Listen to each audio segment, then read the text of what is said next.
O presente trabalho visa apresentar o equipamento de separação de particulados em correntes gasosas, conhecido como câmara de poeira.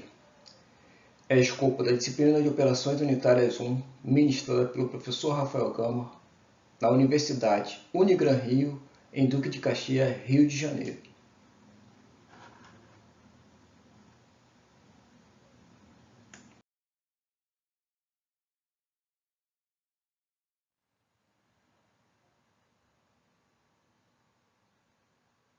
O grupo é composto por 7 participantes: Cleiton Santos, Diogo Brock, Gabriel Manzoni, Marcelo Santos, Matheus Gonçalves, Paulo César, William Boechat.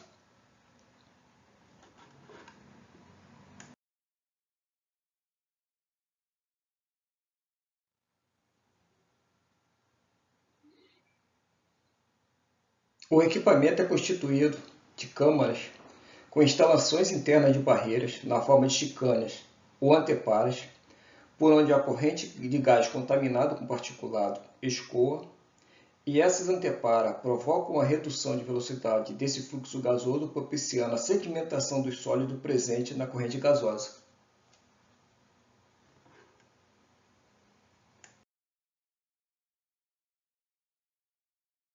A visão externa da camada de poeira, e você consegue enxergar dois estágios de separação. O primeiro estágio, onde é a deposição dos particulados mais grossos, enquanto que o segundo estágio é a deposição dos particulados mais finos.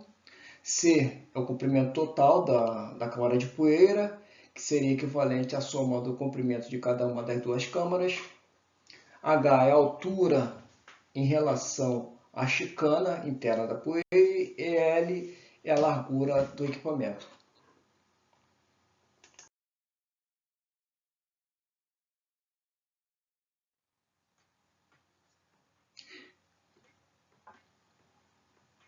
Nesse caso, V de x é a velocidade do fluxo de gás contaminado, na direção horizontal em relação à câmara de poeira, enquanto V de y é a velocidade terminal da partícula que está sendo carreada nesse gás, que vai sofrer a ação da gravidade e a deposição no decorrer da câmara.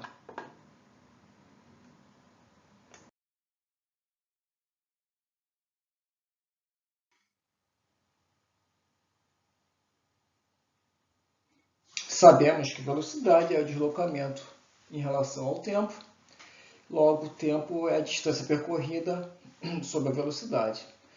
E essa distância percorrida, esse tempo, ele pode ser tratado como tempo de permanência, o tempo que a partícula permanece dentro da câmara de poeira, e tempo de queda, ou seja, o tempo que leva para poder a partícula cair ao fundo da câmara.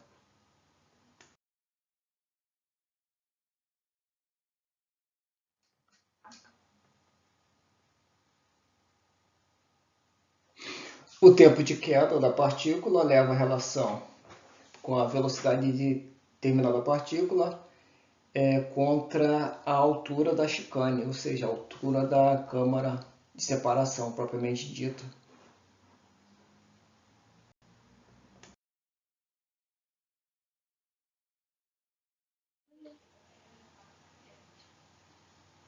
Como mencionado anteriormente, o U é a velocidade de deslocamento do fluxo gasoso, H é a altura da partícula, o G é a gravidade, que vai fazer ação sobre a partícula que está sendo descarreada no fluxo gasoso, enquanto que L é o comprimento da câmara de poeira, ou de cada um dos estágios da câmara,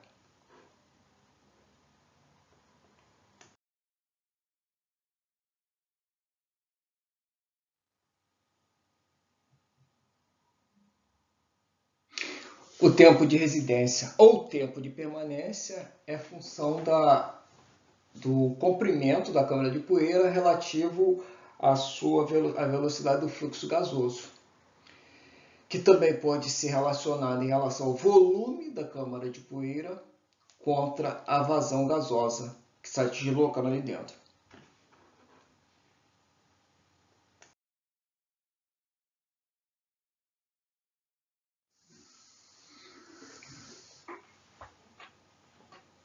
A velocidade terminal pode ser calculada em relação à vazão gasosa contra a área da câmara de poeira, ou seja, o comprimento versus a largura da câmara de poeira. Você consegue determinar a velocidade terminal da partícula que está sendo carreada no gás.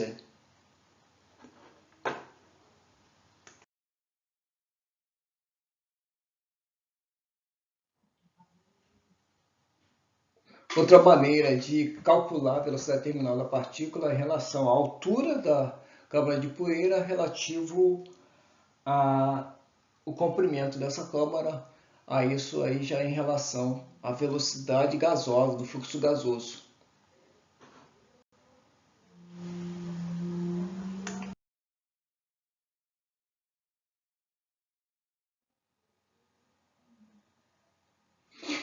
Diâmetro mínimo. O que seria o diâmetro mínimo? Na verdade, o diâmetro mínimo é a partícula de menor diâmetro que será depositada, ou seja, que será coletada na posição mais extrema da câmara de poeira, na posição final. Isso levando em relação à altura H da chicana, da câmara.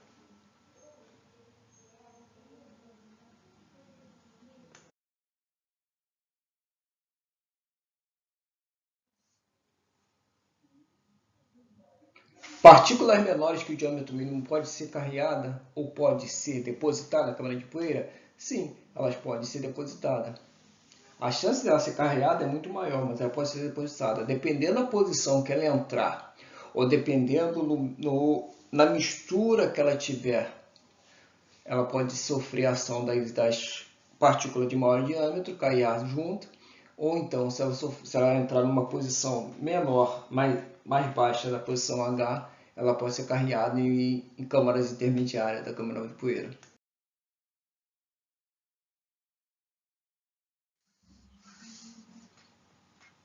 Existem várias maneiras de você determinar a eficiência da câmara de poeira. Pode ser levada em relação à vazão da partícula, em relação à vazão dos sólidos. Pode ser relativa às alturas, né? A altura que uma determinada partícula entra em relação à altura da câmara de poeira. E isso te dá uma eficiência relativa.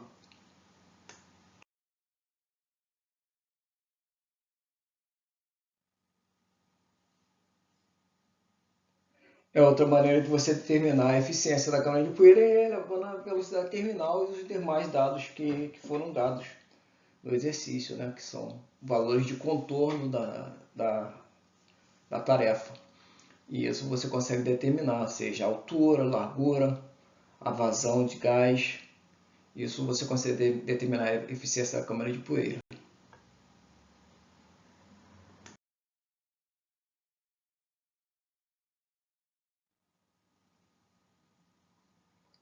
A curva de eficiência da câmara de poeira leva em relação ao diâmetro mínimo dos particulados. Ou seja, partículas com um diâmetro superior ao diâmetro mínimo serão 100% depositadas na câmara de poeira, serão coletadas na câmara de poeira, enquanto partículas menores que o diâmetro mínimo podem ser depositadas ou não. Isso vai variar em função de outros dados que a gente vai determinar durante a visão.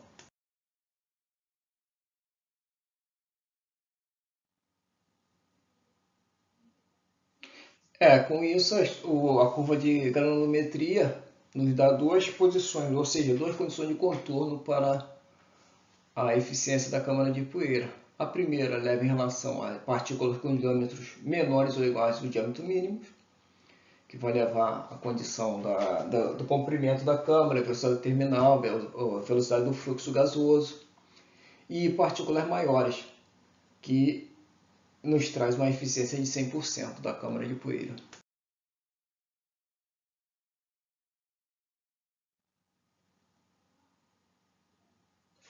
Diâmetro de corte é o diâmetro da partícula que são coletadas com eficiência de 50% da câmara de poeira, que também é uma condição de contorno em função do diâmetro mínimo.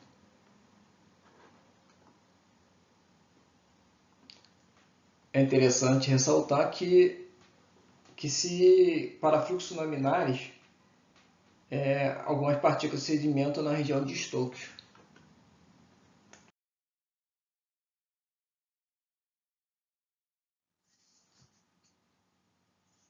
E essa é a relação entre diâmetro mínimo e diâmetro de corte. Diâmetro mínimo é a raiz de 2 vezes o diâmetro de corte.